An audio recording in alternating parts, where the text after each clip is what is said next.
പ്രഭാതമുരളി 10/8/21.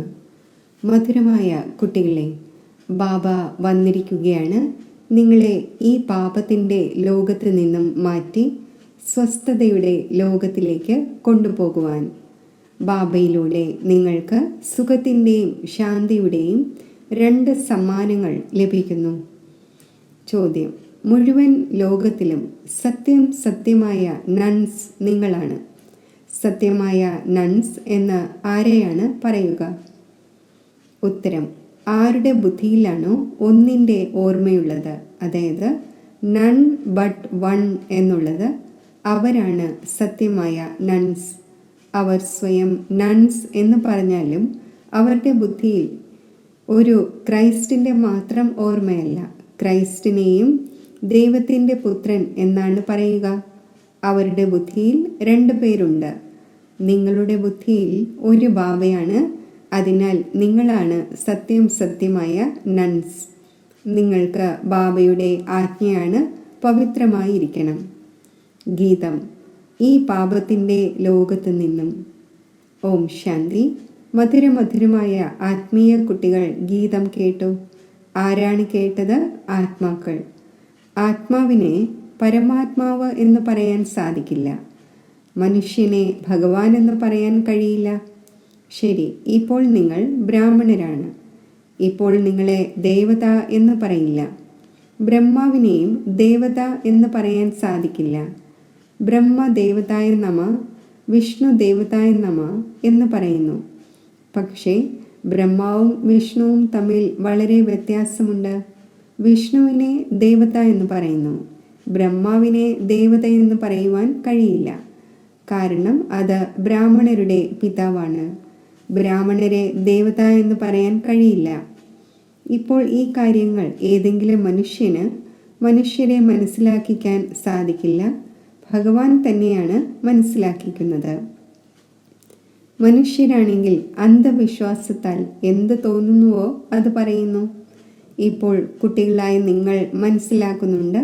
ആത്മീയ പിതാവ് കുട്ടികളായ നമ്മളെ പഠിപ്പിച്ചുകൊണ്ടിരിക്കുന്നു. സ്വയം ആത്മാവാണ് എന്ന് മനസ്സിലാക്കേണ്ടതാണ്. അഹം ആത്മാ, അതായത് ഞാൻ ആത്മാവ് ഈ ശരീരം സ്വീകരിക്കുന്നു. അഹം ആത്മാ 84 ജന്മം എടുത്തു. എങ്ങനെയുള്ള കർമ്മം ചെയ്യുന്നു അതനുസരിച്ച് ശരീരം ലഭിക്കുന്നു. ശരീരത്തിൽ നിന്നും ആത്മാവ് വേറിടുമ്പോൾ പിന്നെ ശരീരത്തോട് സ്നേഹമുണ്ടായിരിക്കുന്നില്ല. ആത്മാവിനോടാണ് സ്നേഹമുണ്ടായിരിക്കുന്നത്. ആത്മാവിനോടും സ്നേഹമുള്ളത് ആത്മാവ് ശരീരത്തിലുള്ളപ്പോഴാണ്. പിതൃക്കളെ മനുഷ്യർ വിളിക്കുന്നു. അവരുടെ ശരീരം ഇല്ലാതായി എങ്കിലും അവരുടെ ആത്മാവിനെ ഓർമ്മിക്കുന്നു. അതിനാൽ ബ്രാഹ്മണനിൽ വിളിക്കുന്നു. ഇന്നയാളുടെ ആത്മാവേ വരൂ, ഈ ഭക്ഷണം വന്ന് കഴിക്കൂ എന്ന് പറയുന്നു. ആത്മാവിൽ മോഹമുണ്ടായിരിക്കുന്നത് പോലെ. പക്ഷേ ആദ്യം ശരീരത്തിലാണ് മോഹമുണ്ടായിരുന്നത്. ആ ശരീരം ഓർമ്മ വരുമായിരുന്നു. നമ്മൾ ആത്മാവിനെയാണ് വിളിക്കുന്നത് എന്ന് മനസ്സിലാക്കുന്നില്ല. ആത്മാവ് തന്നെയാണ് എല്ലാം ചെയ്യുന്നത്. ആത്മാവിലാണ് നല്ലതോ മോശമോ ആയ സംസ്കാരം ഉണ്ടായിരിക്കുന്നത്. ആദ്യം ദേഹാഭിമാനം, പിന്നെ അതിനുശേഷം മറ്റു വികാരങ്ങൾ വരുന്നു. എല്ലാം ചേർത്ത് വികാരി എന്ന് പറയുന്നു. ആരിൽ ഈ വികാരങ്ങൾ ഇല്ലയോ അവരെ നിർവികാരി എന്ന് പറയുന്നു. തീർച്ചയായും ഭാരതത്തിൽ ദേവീദേവതമാർ ഉണ്ടായിരുന്നപ്പോൾ അവരിൽ ദൈവിക ഗുണങ്ങൾ ഉണ്ടായിരുന്നു എന്നത് മനസ്സിലാക്കുന്നു. ഈ ലക്ഷ്മി നാരായണൻ്റേത് ദേവീദേവതാ ധർമ്മമാണ്. ക്രിസ്ത്യൻ ധർമ്മത്തിൽ മെയിൽ അഥവാ ഫീമെയിൽ എല്ലാവരും ക്രിസ്ത്യൻസാണ്. ഇതും ദേവീദേവത എന്നാണ് പറയുന്നത്. രാജ, റാണി, പ്രജ എല്ലാവരും ദേവീദേവതാ ധർമ്മത്തിലേതാണ്. ഇത് വളരെ ഉയർന്ന സുഖം നൽകുന്ന ധർമ്മമാണ്.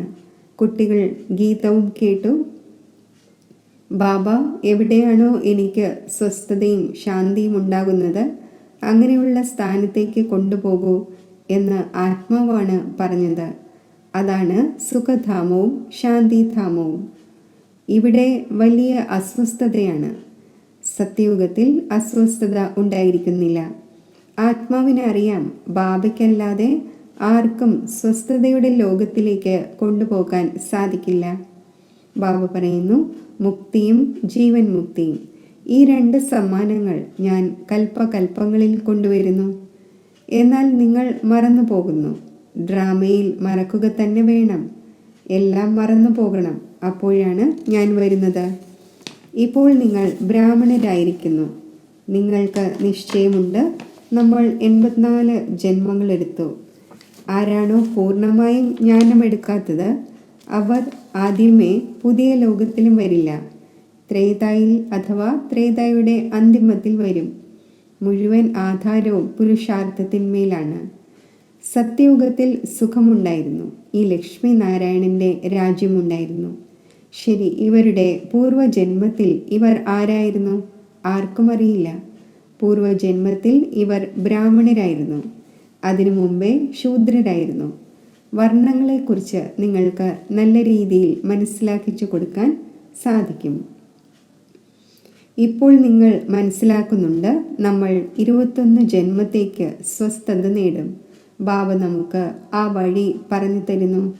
നമ്മൾ ഇപ്പോൾ പതീതമാണ്, അതിനാൽ അസ്വസ്ഥമാണ്, ദുഃഖിതരാണ്. എവിടെയാണോ സ്വസ്ഥതയുള്ളത് അതിനെ സുഖവും ശാന്തിയും എന്ന് പറയും. ഇപ്പോൾ കുട്ടികളായ നിങ്ങളുടെ ബുദ്ധിയിൽ ആദി മധ്യ അന്ത്യത്തിൻ്റെ ജ്ഞാനമുണ്ട്. മനസ്സിലാക്കുന്നുണ്ട്, തീർച്ചയായും സത്യയുഗത്തിൽ ഭാരതം എത്ര സുഖമുള്ളതായിരുന്നു. ദുഃഖത്തിൻ്റെ അഥവാ അസ്വസ്ഥതയുടെ പേര് ഉണ്ടായിരുന്നില്ല.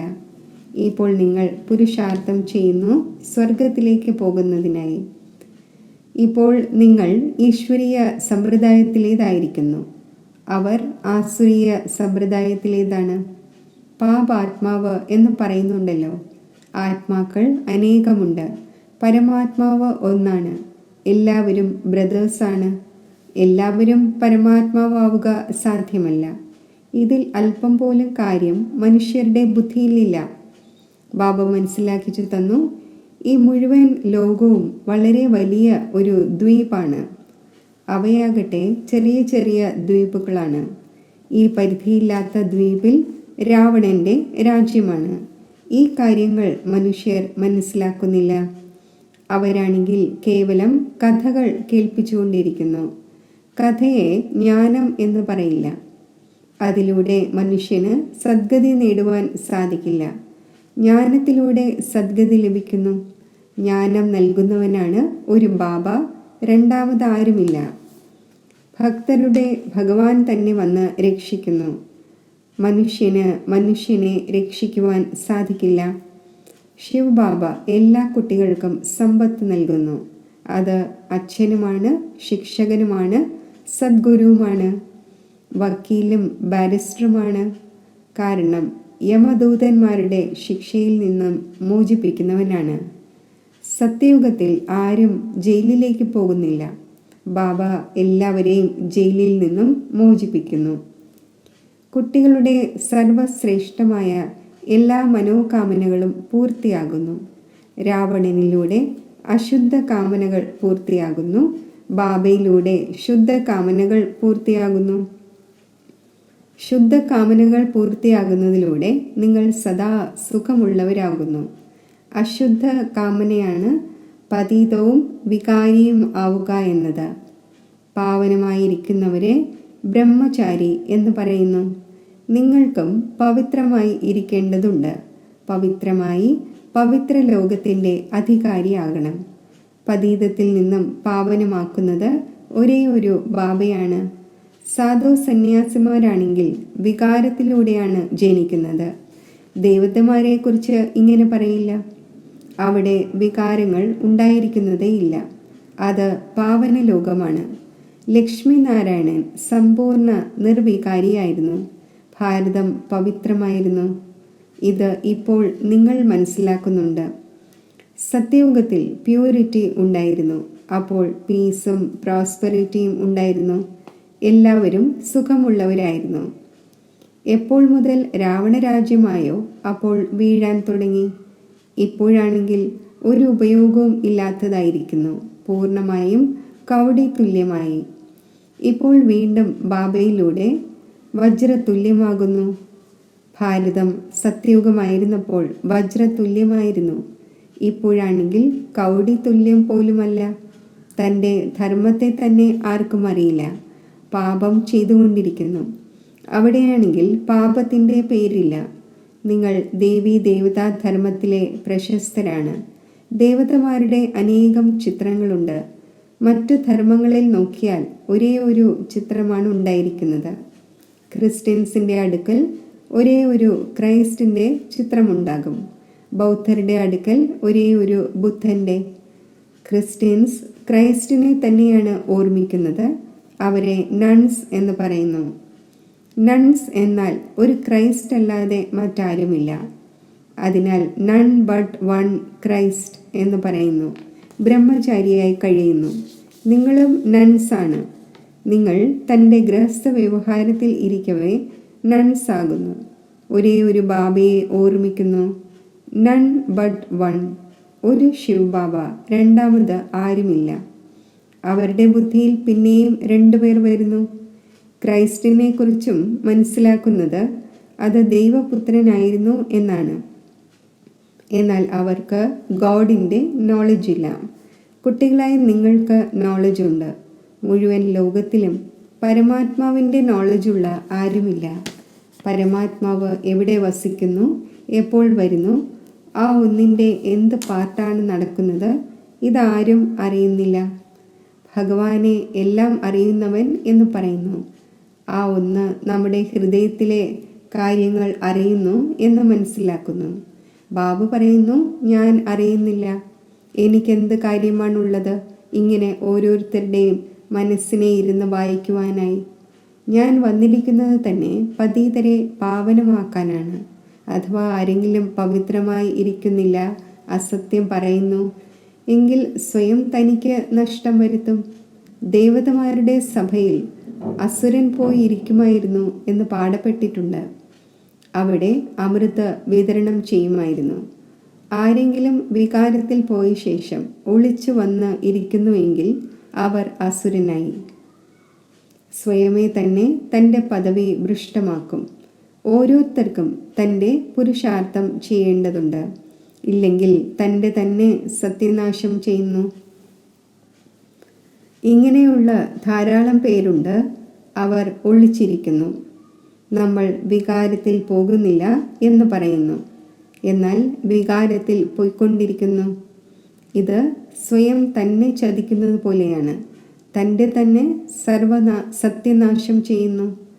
പരംപിത പരമാത്മാവിൻ്റെ റൈറ്റ് ഹാൻഡാണ് ധർമ്മരാജൻ. ആ ഒന്നിൻ്റെ മുന്നിൽ അസത്യം പറയുന്നു എങ്കിൽ സ്വയം തന്നെ ശിക്ഷയുടെ പങ്കുകാരനാകുന്നു. ധാരാളം സെൻറ്റേഴ്സിൽ ഇങ്ങനെ നടക്കുന്നു. ബാബ എപ്പോഴാണോ ആദ്യമായി ഡൽഹിയിൽ പോയിരുന്നത്, അപ്പോൾ ദിവസവും ഒരാൾ വരുമായിരുന്നു. വികാരത്തിൽ പൊയ്ക്കൊണ്ടിരിക്കുമായിരുന്നു. പവിത്രമായിരിക്കുന്നില്ല എങ്കിൽ എന്തിനാണ് വരുന്നത് എന്ന് ചോദിക്കുമായിരുന്നു. വരാതിരുന്നാൽ നിർവികാരി എങ്ങനെയാകും എന്ന് പറയുമായിരുന്നു. പവിത്രത നല്ലതായി തോന്നുന്നു, പക്ഷേ അങ്ങനെ ഇരിക്കുവാൻ സാധിക്കുന്നില്ല. അവസാനം നേരെയാകും. വരാതിരുന്നാൽ തോണി മുങ്ങിപ്പോകും. മറ്റൊരു മാർഗവുമില്ല. അതിനാൽ എനിക്ക് ഇവിടെ വരേണ്ടി വരുന്നു. ബാബ മനസ്സിലാക്കിക്കുന്നു, നിങ്ങൾ വായുമണ്ഡലം മോശമാക്കുകയാണ്. എത്ര നാൾ ഇങ്ങനെ വന്നുകൊണ്ടിരിക്കും? പാവനമാകുന്നവർക്ക് പതിതരോട് വെറുപ്പ് വരുന്നത് പോലെയാണ്. പറയുന്നു, ബാബ, ഇവരുടെ കൈകൾ കൊണ്ടുള്ള ഭക്ഷണം പോലും നല്ലതായി തോന്നുന്നില്ല. ബാബ യുക്തിയും പറഞ്ഞു തന്നിട്ടുണ്ട്. ആഹാര കാര്യങ്ങളുടെ പ്രശ്നങ്ങളുണ്ടാകുന്നു. ജോലി ഉപേക്ഷിക്കണം എന്നല്ല, പിന്നെ യുക്തിയോടെ നടത്തിച്ചു കൊണ്ട് പോകണം. ചിലർക്ക് മനസ്സിലാക്കിച്ചു കൊടുത്താൽ പിണങ്ങുന്നു. പവിത്രമായി എങ്ങനെ കഴിയും? ഇതൊരിക്കലും കേട്ടിട്ടില്ല. സന്യാസിക്ക് പോലും അങ്ങനെ ഇരിക്കാൻ കഴിയില്ല. എപ്പോഴാണോ വീടും കുടുംബവും ഉപേക്ഷിച്ച് പോകുന്നത്, അപ്പോഴേ പവിത്രമായി ഇരിക്കാൻ സാധിക്കൂ. എന്നാൽ ഇത് ആർക്കും അറിയില്ല. ഇവിടെ പതീത പാവനായ പരംപിത പരമാത്മാവാണ് പഠിപ്പിക്കുന്നത്. അംഗീകരിക്കുന്നില്ല. അതിനാൽ വിരോധം വയ്ക്കുന്നു. ശിവബാബ ബ്രഹ്മാവിൻ്റെ ശരീരത്തിൽ വരുന്നു. എന്ന് ഏതെങ്കിലും ശാസ്ത്രങ്ങളിൽ കാണിച്ചു തരൂ. ഇതാണെങ്കിൽ ഗീതയിൽ എഴുതിയിട്ടുള്ളതാണ്. ഞാൻ സാധാരണ വൃദ്ധ ശരീരത്തിൽ വരുന്നു. ആ ആൾ തൻ്റെ ജന്മങ്ങളെ അറിയുന്നില്ല. ഇത് എഴുതപ്പെട്ടിട്ടുള്ളതാണ്. പിന്നെ പരമാത്മാവ് എങ്ങനെയാണ് മനുഷ്യ ശരീരത്തിൽ വരിക എന്ന് നിങ്ങൾ എങ്ങനെ പറയുന്നു? പതീത ശരീരത്തിൽ തന്നെയാണല്ലോ വന്ന് വഴി പറഞ്ഞു തരുന്നത്. മുൻപും വന്നിരുന്നു. എന്നെ മാത്രം ഓർമ്മിക്കൂ എന്ന് പറഞ്ഞിരുന്നു. ആ ഒന്ന് പരംധാമത്തിൽ വസിക്കുന്നു. പറയുന്നു, എന്നെ മാത്രം ഓർമ്മിക്കൂ. കൃഷ്ണന്റെ ശരീരമാണെങ്കിൽ മൂലവതനത്തിൽ ഉണ്ടാകില്ല എന്നെ മാത്രം ഓർമ്മിക്കൂ എന്ന് പറയാനായി. ഒരു പരംപിത പരമാത്മാവ് തന്നെയാണ് സാധാരണ ശരീരത്തിൽ പ്രവേശിച്ച് കുട്ടികളായ നിങ്ങളോട് പറയുന്നത്, എന്നെ മാത്രം ഓർമ്മിക്കൂ. എങ്കിൽ ഈ യോഗ അഗ്നിയിലൂടെ നിങ്ങളുടെ പാപം മുറിയും. അതിനാൽ തന്നെയാണ് എന്നെ പതീത പാവനൻ എന്ന് പറയുന്നത്. തീർച്ചയായും ആത്മാക്കളുടെ പതീത പാവനൻ ആയിരിക്കുമല്ലോ. പതീതവും ആത്മാവ് തന്നെയാണാകുന്നത്. ബാബ പറയുന്നു, നിങ്ങൾ പവിത്ര ആത്മാവ്. 16 കല സമ്പൂർണമായിരുന്നു. ഇപ്പോൾ കലയില്ല, തീർത്തും പതീതമായിരിക്കുകയാണ്. ഞാൻ കൽപ്പകൽപ്പങ്ങളിൽ വന്ന് നിങ്ങൾക്ക് മനസ്സിലാക്കിച്ചു തരുന്നു. നിങ്ങൾ കാമചിതയിലിരുന്ന് പതീതമാകുന്നു. പിന്നെ ജ്ഞാനചിതയിലിരുത്തി നിങ്ങളെ പാവനമാക്കുന്നു. ഭാരതത്തിൽ പവിത്ര പ്രവൃത്തി മാർഗം ഉണ്ടായിരുന്നു. ഇപ്പോൾ അപവിത്ര പ്രവൃത്തി മാർഗമാണ്. ആർക്കും സ്വസ്ഥതയില്ല. ഇപ്പോൾ ബാബ പറയുന്നു, 2 പേരും ജ്ഞാനചിതയിലിരിക്കൂ. ഓരോ ആത്മാവിനും അവരവരുടേതായ കർമ്മങ്ങളനുസരിച്ച് ശരീരം ലഭിക്കുന്നു. അടുത്ത ജന്മത്തിലും അതേ പതി പത്നിമാർ പരസ്പരം കണ്ടുമുട്ടും എന്നല്ല. അങ്ങനെയില്ല. ഇത്രയും റേസ് ചെയ്യുവാൻ സാധിക്കില്ല. ഇതാണെങ്കിൽ പഠനത്തിൻ്റെ കാര്യമാണല്ലോ. അജ്ഞാനകാലത്തിൽ നടന്നേക്കാം. പരസ്പരം വളരെയധികം പ്രേമമുണ്ട് എങ്കിൽ അവരുടെ മനോകാമനകൾ പൂർത്തിയാകാം. അതാണെങ്കിൽ പതീത വികാരി മാർഗമാണ്. പതിയുടെ പിന്നാലെ പത്നി ചിതയിലിരിക്കുന്നു. അടുത്ത ജന്മത്തിലും പോയി അയാളുമായി കണ്ടുമുട്ടുന്നു. എന്നാൽ അടുത്ത ജന്മത്തിൽ അവർക്ക് അറിയാൻ കഴിയില്ല.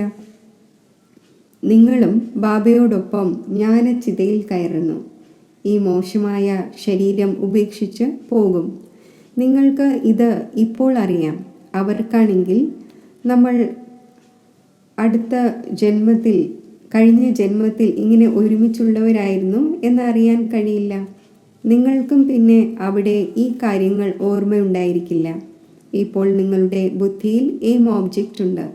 മമ്മയും ബാബയും ലക്ഷ്മി നാരായണനാകും. വിഷ്ണുവാണ് ദേവത.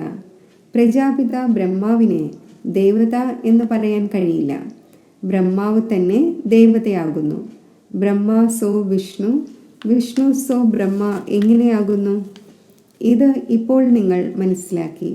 ഇപ്പോൾ നിങ്ങൾക്കറിയാം, സ്വസ്ഥത കേവലം സ്വർഗത്ത് മാത്രമേ ഉണ്ടായിരിക്കുകയുള്ളൂ.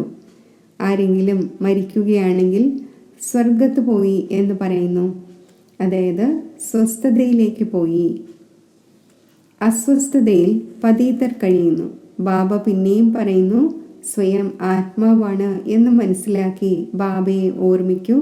എങ്കിൽ വികർമ്മം വിനാശമാകും. ബാക്കിയുള്ളത് ഡീറ്റെയിലിൽ മനസ്സിലാക്കാൻ ഉള്ള കാര്യങ്ങളാണ്. ബാബ നോളജ്ഫുള്ളാണ്. അപ്പോൾ നിങ്ങളെയും തന്നെ പോലെ നോളജ്ഫുള്ളാക്കി മാറ്റും. ബാബയുടെ ഓർമ്മയിലൂടെ നിങ്ങൾ സദോപ്രധാനമാകും. ഇത് ആത്മാക്കളുടെ റേസാണ്. ആര് കൂടുതൽ ഓർമ്മിക്കുമോ അവർ വേഗത്തിലാകും. ഇതാണ് യോഗത്തിൻ്റെയും പഠനത്തിൻ്റെയും റേസ്. സ്കൂളിലും റേസ് ഉണ്ടല്ലോ. അനേകം സ്റ്റുഡൻസ് ഉണ്ടായിരിക്കും. അവരിൽ നിന്നും ആരാണോ നമ്പർ 1 വരുന്നത് അവർക്ക് സ്കോളർഷിപ്പ് ലഭിക്കുന്നു. ഒരേ പഠനം ലക്ഷക്കണക്കിന് കോടിക്കണക്കിന് ആത്മാക്കൾക്ക് നടത്തുന്നു. അപ്പോൾ ഇത്രയും സ്കൂളുകളും ഉണ്ടാകുമല്ലോ. ഇപ്പോൾ നിങ്ങൾക്ക് ഈ പഠനം പഠിക്കണം. സർവർക്കും വഴി പറഞ്ഞു കൊടുക്കൂ. അന്ധരുടെ ഊന്നുവടിയാകൂ. വീടുകൾ തോറും സന്ദേശം എത്തിക്കണം. ശരി, മധുരമധുരമായ സിഖിലതെ കുട്ടികൾക്ക് മാതാവും പിതാവുമായ ബാബ്ദാദയുടെ സ്നേഹസ്മരണകൾ. Good morning. ആത്മീയ അച്ഛൻ്റെ ആത്മീയ കുട്ടികൾക്ക് നമസ്തേ. ധാരണയ്ക്കുള്ള മുഖ്യസാരം: ഇപ്പോൾ അശുദ്ധ കാമനകൾ ത്യാഗം ചെയ്ത് ശുദ്ധ കാമനകൾ വയ്ക്കണം. ഏറ്റവും ശുദ്ധമായ കാമനയാണ് പവിത്രമായ ലോകത്തിൻ്റെ അധികാരിയാകട്ടെ. ഒരു തെറ്റും ഒളിപ്പിച്ചു വെച്ച് സ്വയം തന്നെ ചതിക്കരുത്. ധർമ്മരാജനായ ബാബയോട് സദാ സത്യമായിരിക്കണം. ജ്ഞാനചിതയിലിരുന്ന് ഈ പഠനത്തിൽ മത്സരിച്ച് ഭാവിയിലെ പുതിയ ലോകത്തിൽ ഉയർന്ന പദവി നേടണം. യോഗാഗ്നിയിലൂടെ വികർമ്മങ്ങളുടെ കണക്കിനെ ഭസ്മമാക്കണം. വരദാനം: സത്യതയുടെ മഹാനതയിലൂടെ സദാ സന്തോഷത്തിൻ്റെ ഊഞ്ഞാലിലാടുന്ന അതോറിറ്റി സ്വരൂപമായി ഭവിക്കട്ടെ. സത്യതയുടെ അതോറിറ്റി സ്വരൂപമായ കുട്ടികളുടെ മഹിമയാണ് സത്യത ഉള്ളവർ നൃത്തമാടും. സത്യത്തിൻ്റെ തോണി ഉലയും, എന്നാൽ മുങ്ങിപ്പോവുകയില്ല. താങ്കളെയും ആരെങ്കിലും എത്ര തന്നെ കുലുക്കാൻ ശ്രമിച്ചാലും താങ്കൾ സത്യതയുടെ മഹാനതയിലൂടെ കൂടുതൽ സന്തോഷത്തിൻ്റെ ഊഞ്ഞാലിലാടുന്നു. അവർ താങ്കളെ കുലുക്കുകയല്ല, എന്നാൽ ഊഞ്ഞാൽ ആട്ടുകയാണ്. ഇത് കുലുക്കുന്നതല്ല, എന്നാൽ ഊഞ്ഞാലാട്ടുന്നതാണ്. അതിനാൽ താങ്കൾ അവരോട് കൃതജ്ഞത പറയൂ. താങ്കൾ ഊഞ്ഞാലാട്ടു, നമ്മൾ ബാബയുടെ കൂടെ ഊഞ്ഞാലാടട്ടെ. സ്ലോഗൻ: സർവശക്തികളുടെയും ലൈറ്റ് സദാ കൂടെ ഉണ്ടെങ്കിൽ മായ സമീപം വരികയില്ല.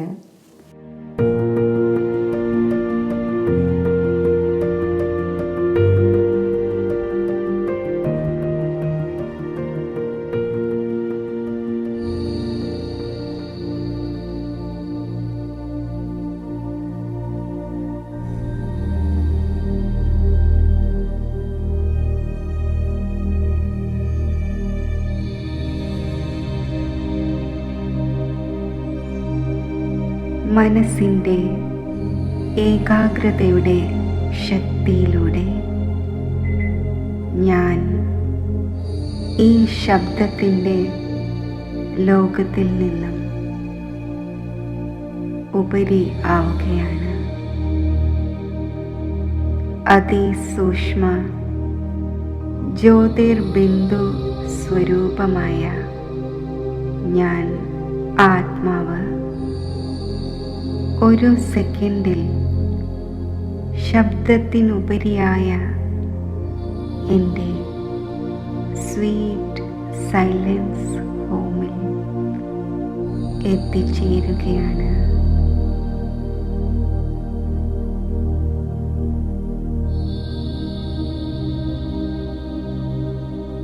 മധുരമായ നിശബ്ദത നിറഞ്ഞ ദിവ്യമായ ശാന്തത നിറഞ്ഞ ഈ ലോകത്തിൽ ഞാൻ എൻ്റെ അനാദി സ്വരൂപത്തിൽ സ്ഥിതി ചെയ്യുകയാണ്.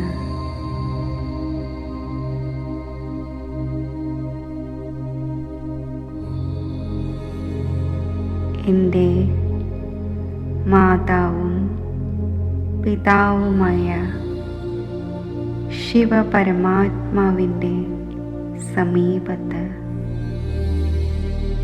പരമാത്മാ ഛത്രഛായയിൽ ആ ദിവ്യ പ്രേമത്തിൻ്റെ പരിപാലനയിൽ അതീന്ദ്രിയ സുഖമയ സ്ഥിതിയിൽ ലയിച്ചിരിക്കുകയാണ്.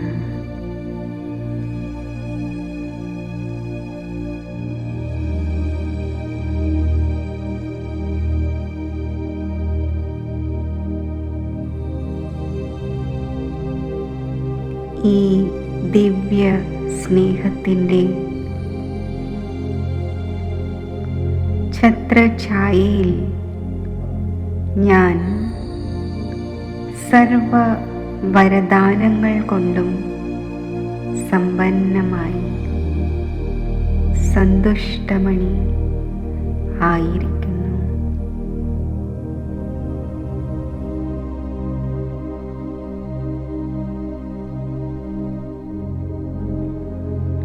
എന്നിൽ നിന്നും സന്തോഷത്തിൻ്റെ അലകൾ നാനാഭാഗത്തും വ്യാപിക്കുകയാണ്.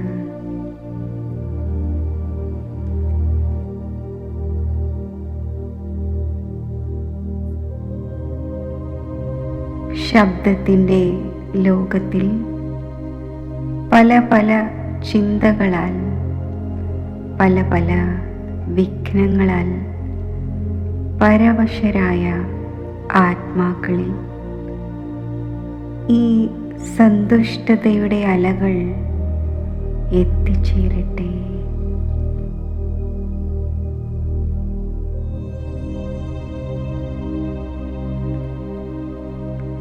പരിപാവനമായ ഈശ്വര സ്നേഹത്തിൻ്റെയും സന്തോഷത്തിൻ്റെയും ഈ കിരണങ്ങൾ അവരുടെ ആത്മാവിനെ സ്പർശിച്ച് അവരെയും സന്തുഷ്ടമണിയാക്കി മാറ്റട്ടെ.